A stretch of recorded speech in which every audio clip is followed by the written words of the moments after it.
Izraeli rifilloi sulmet e tij ajrore në Gazë të martën duke vrarë qindra palestinezë dhe duke e çuar në kolaps armëpushimin e arritur në janar me Hamasin. Kryeministri izraelit Benjamin Netanyahu vendosi të mbështesë partnerët e tij të ekstremit të djathtë në qeveri, të cilët kërkojnë vazhdimin e luftës dhe shkatrimin e Hamasit, pavarësisht presionit nga familjet izraelite që kërkojnë lirimin e pengjeve. Administrata amerikane e presidentit Donald Trump mbështeti vendimin e Netanyahut për të prishur armëpushimin, duke vajsuar Hamasin për rifillimin e luftimeve.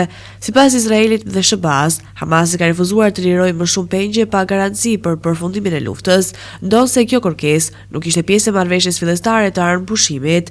Ndërkohë, Hamasi nuk ka reaguar ende ushtarakisht ndaj sulmeve, por ka shpenzuar javë të tëra duke kërkuar negociata serioze për fazën e dytë të marrëveshjes, e cila përfshin lirimin e pengjeve të mbetura në këmbim të përgosur e palestinezë, tërheqjen e plotë të Izraelit nga Gaza dhe një armëpushim të qëndrueshëm. Bisedimet për këtë marrëveshje kishin planifikuar të nisin në fillim të shkurtit, por tani ardhmja e tyre mbetet e pasigurt, ndërsa lufta në Gaza rrezikon të përshkallëzohet më tej.